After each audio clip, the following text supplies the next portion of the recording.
கிறிஸ்துவில் அன்பானவர்களே, இயேசு கிறிஸ்துவின் நாமத்திலே உங்களை நான் வாழ்த்துகிறேன்.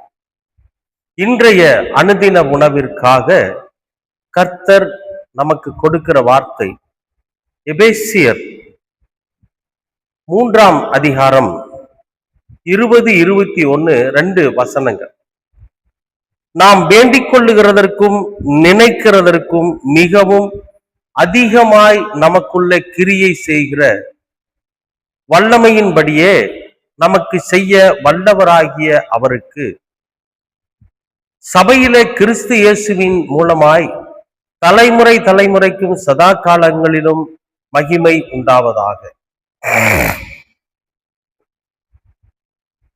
அதாவது நாம நினைக்கிறதுக்கும் நாம வேண்டிக் கொள்ளுகிறதற்கும் அதிகமா கிரியை செய்கிற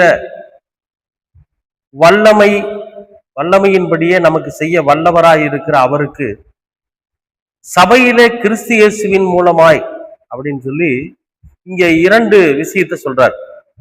ஒண்ணு, நாம நினைக்கிறதுக்கும் நாம வேண்டிக் கொள்ளுகிறதுக்கும் அதிகமா செய்யக்கூடிய பிதாவாகிய தேவனுக்கு இயேசு கிறிஸ்துவின் மூலமாய் மகிமை உண்டாகட்டும் அப்படிங்கிறார். அன்பானவர்களே, நாம என்னதான் இந்த உலகத்துல இயேசு கிறிஸ்துவின் இடத்துல நம்ம வேண்டுதல் பண்ணினாலும் கிரியை செய்வது என்னமோ பிதாவாகிய தேவன் தான். அதுல மாற்றம் கிடையாது. ஏன்னா இயேசு கிறிஸ்துவே பலமுறை சொல்லியிருப்பாரு, நான் சுயமாய் ஒன்றும் செய்வதில்லை, நீங்கள் என்னிடத்துல வேண்டிக் கொள்வது எதுவோ பிதா என்னில் மகிமைப்படும்படியாக நான் உங்களுக்கு செய்வேன் அப்படின்னு சொல்லியிருப்பார். அப்ப நாம நேரடியா பிதாவை மகிமைப்படுத்தணும் அப்படின்னா அது நம்மால முடியாது. ஏன்னா அவரை மகிமைப்படுத்துவதற்கான வார்த்தைகள் என்ன, அவரை மகிமைப்படுத்துவதற்கான கிரியை என்ன அப்படின்னு நமக்கு தெரியாது. அது செய்யக்கூடிய தகுதியும் நமக்கு இல்லை. ஏன்னா நாம அந்த அளவுக்கு ஞானவான்களும் கிடையாது. இப்ப நமக்கு இந்த வேத வார்த்தை என்ன சொல்லுதுன்னு கேட்டீங்கன்னா, நாம் வேண்டிக் கொள்வதற்கும் நினைப்பதற்கும் அதிகமாய் செய்யக்கூடிய பிதாவாகிய தேவனுக்கு சபைகளில கிறிஸ்து இயேசுவின் மூலமாய் மகிமை உண்டாகட்டும். அப்ப இயேசு கிறிஸ்துவின் மூலம் நாம என்ன பண்றோம்? அவரை துதிக்கிறோம். இயேசு கிறிஸ்துவின் மூலம் நாம் அவரை மகிமைப்படுத்துறோம். இயேசு கிறிஸ்துவின் மூலம் நாம் அவருக்கு நன்றி செலுத்துறோம்.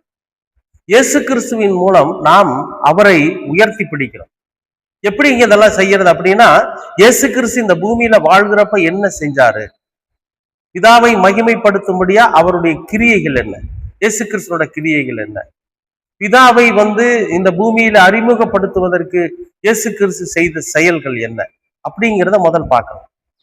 அதை நல்லா ஆராய்ஞ்சு பார்க்கிறப்போ, அப்ப அவர் என்ன செஞ்சாரோ, இயேசு கிறிஸ்து இந்த பூமியில வாழ்கிறப்ப என்ன செஞ்சாரோ அதே காரியங்களை முழுசு நாம செய்யலன்னா பரவாயில்ல, அதுல இருந்து ஒரு சில செயல்களை கிரியைகளை நாம செய்யறப்போ நாம கிறிஸ்துவை நம்மோடு இணைத்து கொண்டு அவர் மூலமாக நாம பிதாவாகிய தேவனை மகிமைப்படுத்துகிறோம் என்பதுதான் அங்க இருக்கக்கூடிய வார்த்தையின் அர்த்தம். சும்மா வெறுமனே நன்றி ஸ்தோத்திரம் ஹல்லேலூயா 1000 ஸ்தோத்திர பலிகள் சொல்றேன், 1,00,000 ஸ்தோத்திர பலிகள் சொல்றேன்னா ஸ்தோத்திரத்தை சொல்லிட்டு இருக்கிறதுனால ஒன்றும் நாம கடவுளை மகிமைப்படுத்துறது கிடையாது. கடவுளை மகிமைப்படுத்தணும் அப்படின்னா கிரியைகளின் மூலமா தான் கடவுளை மகிமைப்படுத்தும். இயேசு கிறிஸ்து பாத்தீங்கன்னா இந்த பூமியில வாழ்றப்போ பிதாவாகிய தேவனை மகிமைப்படுத்துறேன்னு சொன்னப்போ எப்படி சொன்னார்னா, ஒரு கிரியையை செஞ்சிருப்பாரு, ஒரு செயலை செஞ்சிருப்பாரு. அந்த செயல் மற்றவர்களுக்கு நன்மையானதா இருக்கும். இந்த நன்மை எங்கிருந்து வந்துச்சு அப்படின்னு கேட்டீங்கன்னா, பிதாவாகிய தேவனிடத்தில் இருந்து வந்தது, நான் செய்யலதைய என் பிதாவானவர் தான் உங்களுக்கு செய்ய சொன்னார்னு சொல்லியிருப்பார். அப்ப செஞ்சது இவர் தான், அதற்கான பலனை கொடுத்தது பிதாவாகிய தேவன் அப்படிங்கிற அந்த மகத்துவத்தை அங்க வெளிப்படுத்தி இருப்பார். அந்த மாதிரி நாமும் கூட நாம கிறிஸ்து இயேசுவின் மூலமாக பிதாவாகிய தேவனை மகிமைப்படுத்துறப்போ நாம வேண்டிக் கொள்வதற்கும் நாம எண்ணுவதற்கும் அதிகமான நன்மைகளை நாம சுதந்திரிக்க முடியும். அப்ப நம்ம என்ன வேண்டிக்கிறோம் அப்படின்னா, நம்முடைய வாழ்க்கையினோட சூழ்நிலைய, நம்ம வாழ்க்கை எப்படி இருக்கணும், நமக்கு என்ன வேணும், நமக்கு என்ன கிடைக்கணும் அப்படிங்கிறத நம்ம வேண்டுறோம் இல்லையா ஆண்டவரோட சமூகத்துல. அப்ப கிறிஸ்து இயேசுவின் மூலமா இந்த வேண்டுதல்களை நாம வைக்கிறப்போ அவர் என்ன பண்ணுவாரு, நாம என்ன நினைக்கிறோமோ அதை விட அதிகமான நமக்கு நன்மையை அவர் தருவார். பிதாவாகிய தேவன் நம்ம வேண்டிக் கொள்வதற்கு விட அதிகமா தருவார். நாம நினைக்கிறத விட அதிகமா தருவார். கொஞ்சம் கால தாமதங்கள் ஆனாலும் நம்ம ஆச்சரியப்படத்தக்க ஆசீர்வாதத்தை கர்த்தர் நமக்கு தருவார். ஏன் சொல்றேன்னு கேட்டீங்கன்னா, நம்ம வெறுமனே தான் தோன்றித்தனமா விவரம் இல்லாம வேண்டுதல் பண்றதை விட இயேசு கிறிஸ்து எப்படி பிதாவாகிய தேவனிடத்துல ஜெபம் பண்ணினாரோ அதே மாதிரி நாமும் கூட இயேசு கிறிஸ்துவை முன்வைத்து நம்ம ஜெபிக்கிறப்போ நம்ம என்ன வேண்டுதல் செய்யறோமோ அந்த வேண்டுதலுக்கு விட அதிகமா நம்ம என்ன நினைச்சிட்டு இருக்கிறோமோ அதை விட அதிகமான ஒரு ஆசீர்வாதத்தை, ஒரு நிறைவை, ஒரு கிருபையை கர்த்தர் தருவார். எதுல இருந்தாலும் சரி, நீங்க வியாபாரத்துல வேண்டுதல் பண்ணீங்கன்னா நீங்க நினைச்சதை விட அதிக லாபம் உங்களுக்கு கிடைக்கும். நீங்க அரசாங்க பணிக்கு முயற்சி பண்ணிட்டு இருக்கிறீங்கன்னா நீங்க நினைச்சிட்டு இருக்கிற பணியை விட ஒரு உயர்ந்த பணி உங்களுக்கு கிடைக்கும். நீங்க திருமணத்திற்காக காத்திருக்கிறீங்கன்னா நீங்க நினைச்சதை விட அருமையான வரன் உங்களுக்கு கிடைக்கும். அன்பானவர்களே, இதுக்கெல்லாம் நம்ம என்ன செய்யணும்னா இயேசு கிறிஸ்துவை முன்வைத்து பிதாவாகிய தேவனை மகிமைப்படுத்தி நாம உண்மையா அவரிடத்துல வேண்டுதல் செய்யறப்ப இப்படிப்பட்ட காரியங்கள் நம்முடைய வாழ்க்கையில நிறைவேறும். இன்றைக்கே செய்யுங்க. இன்றைக்கு அந்த ஆசீர்வாதத்தை நீங்க சுதந்திரிப்பீங்க. விசுவாசிக்கிறீங்களா? அன்பின் பரலோக பிதாவே, நல்லதொரு காலை பொழுதுக்காக நன்றி. இந்த நாளிலே நாங்கள் எங்களுக்கு வேண்டுதல்களுக்கும் எண்ணங்களுக்கும் அதிகமாய் செய்கிற பிதாவாகிய தேவனை இயேசு கிறிஸ்துவின் மூலமாக நாங்கள் மகிமைப்படுத்துகிறோம்.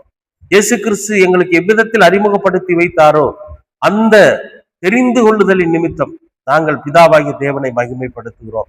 எல்லா சூழ்நிலையிலும் நாங்கள் பிதாவாகிய தேவனுக்கு இயேசு கிறிஸ்துவின் மூலமாக நன்றியுள்ளவர்களாய் இருப்போம். ஆண்டவரே, நீர் எங்கள் வேண்டுதல்களையும் எங்கள் எண்ணங்களையும் ஆச்சரியப்படத்தக்கதாக நீர் எங்களுக்கு பெரிய கிரியைகளை செய்ய வேண்டுமாய் செபிக்கிறோம். உடைய கிருபை எங்களோடு கூட இருக்கட்டும். இவை எல்லாவற்றையும் எங்களது இரட்சகர் இயேசு கிறிஸ்துவின் வழியாய் கேட்கிறோம் நல்ல பிதாவே. ஆமேன், ஆமேன், ஆமேன்.